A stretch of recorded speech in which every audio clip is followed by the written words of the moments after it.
Good day, traders. This is the daily market update live from the Tradelo Trading Floor. It's Thursday, July 18. Some highlights from today's show. Rate cuts are incoming from the Fed. The ECB is to cut again in September, and Biden's COVID is a risk to Bitcoin.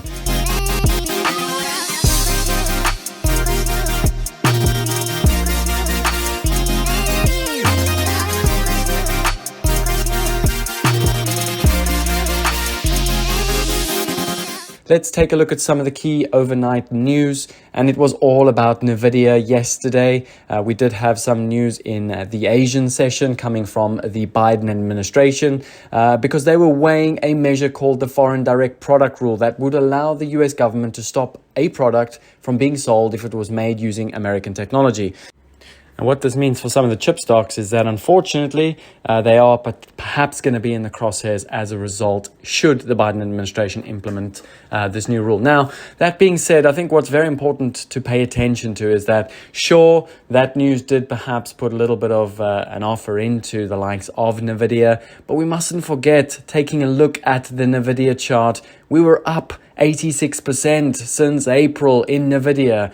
The market sure has come off quite a bit in the last four sessions. We're down 14% in the last four sessions, but this is perhaps less to do with the fundamentals and perhaps a lot more to do with how overbought the market was. In other words, the news just prompted a mass participation in profit taking. Now, don't forget, just last week we started to see, as rate cuts from the US start to become more likely, we saw a rotation begin last week out of tech into the small caps, and all that we saw yesterday was a continued theme of out of the perhaps overbought, loved, magnificent seven into more of the Russell. So a lot of yesterday's move, and perhaps a lot of the move in particular for Nvidia over the last four sessions, is being driven by this rotation rather than this news. It does feel a little bit like narrative being fit to a story, so just keep that in the back of your mind. Now, what I would say, looking at Nvidia, it's a very good proxy for sentiment in general if you're trading NASDAQ or S&P.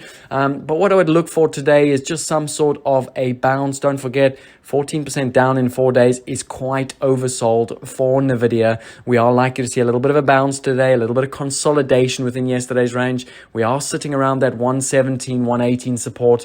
So it's very likely that that market just consolidates now for a period of time. And what that means is the NASDAQ should stage some form of a relief rally. Now let's get straight into it and have a look and turn our attention to some of the key topics. Like I said, rate cuts are incoming from the Fed. Not only has Powell started to position the market for a September cut, but we also had Waller and Williams come out yesterday. Williams telling us that he suggests rate cuts are warranted in the coming months, and Fed's Waller told us that the central bank is getting closer to the time when a cut is warranted. Now, again, that's not necessarily news because the Fed has told us that they're expecting 1 to 2 cuts this year. The market has been expecting a September followed by a September cut, so it isn't really news. What does matter, however, is the market implications of rate cuts. Now, if we take a look at the key chart, the 2s, 10s, what we'll notice is that since effectively we had Trump polling better after the Biden debate,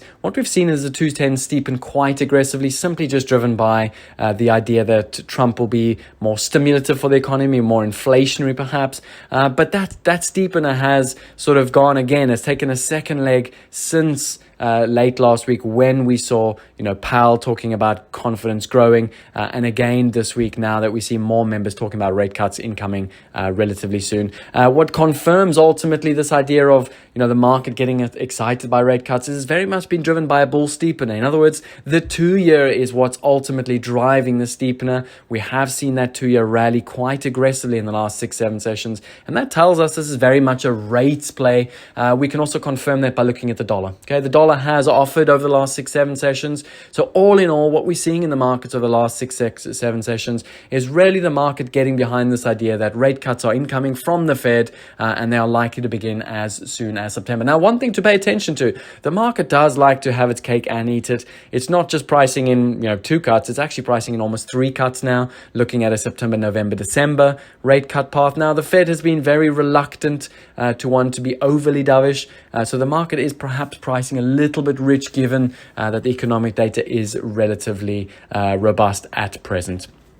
Let's now turn our attention to the ECB. It is ECB day today, but not a great deal expected. It's very much expected to be a non-event, given that Lagarde has spoken just recently about her willingness to want to see more data and maintaining this data-dependent stance. Now, what we're likely to see from Lagarde today is an openness to stand ready to cut further in the incoming months, but no real sort of fixing themselves to any calendar. They don't really want to fix themselves so that they can maintain optionality. However, there will also be something for both the hawks and the doves. Of course, Lagarde will recognize that the wage data from the survey that we got just recently was a little bit better than expected, and so she will keep the door open to the September cut. But by and large, today is going to be very much a non-event.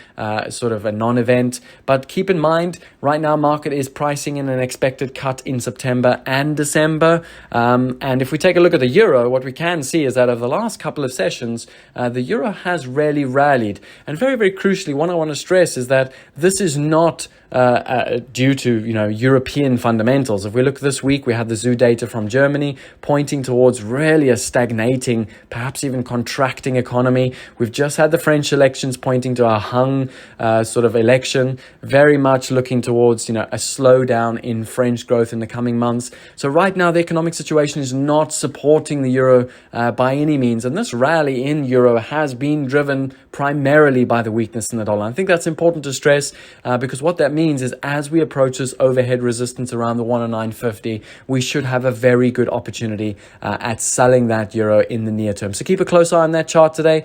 Should Lagarde say something and the euro decides to pop up above yesterday's highs, don't be afraid to take on that short around the 109.50, given the risk reward in the coming days. Now, just when things couldn't get any more chaotic in the run up to the US presidential race, Biden has now contracted COVID. Now, very, very interesting whether this is true or not. I think that's irrelevant. But what we do want to keep an eye out is perhaps some sort of a drop out of the race from Biden in the coming days. Now, why does this matter for us as traders? Well, we are opportunists. And what we know is that the market has been polling Trump very strongly since the first debate. That polling got even more aggressive after the assassination attempt on the weekend. And what we can see is two key plays emerging as a result of ultimately this Trump polling well. The first is very much a steepener play where the market thinks Trump is going to be more inflationary, more stimulatory for the markets.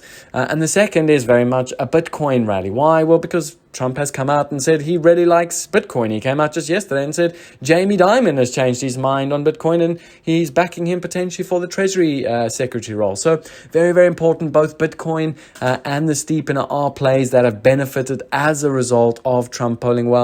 And so what that means is, should we see Biden perhaps drop out in the coming days, we are likely to see BTC sell on that news. We're likely to see that market move down and go and fill in that gap. If we take a look at the chart, we are currently trading around that 65,000 mark, and that gap is sitting somewhere around the 59,000. So a decent, almost 8% down move on the cards should we see President Biden step out of the election race. Now, one final note, we've still got 4 months to go until ultimately the US election. So sure, can BTC go higher? Can the steepener continue? Of course it can. But in reality, what we must remember is that markets have pretty much priced in the Trump odds of winning. And now it's very much we need to actually see a clear winner emerge. And that's not likely to happen until perhaps a couple of days before the election. One final note then, today we have got a very light data calendar. We've got a little bit of initial jobless claims. Aside from that, there's not a great deal on the calendar front, but NVIDIA is going to be the key proxy. The market is going to watch that very closely. Like I said, we are sitting around that 117.18 support. Should that hold, the indices are likely to hold up. One thing I will note, and something our traders are paying very close attention to, is if you're going to buy any indices, buy the strong ones. Think Russell, think Dow. That's where there is strength currently given the rotation. If you're going to sell any equities, you want to sell the weak ones. Think NASDAQ, think S&P. If NVIDIA does get below that 118 and we do see those sellers emerge and we see the volumes pick up, we are likely to see a continuation of the sell-off in the NASDAQ over the last couple of sessions. However, that's not the base case given we are now in oversold territory. That's then a wrap for today. Good luck out there. Manage your risk. Go make some money.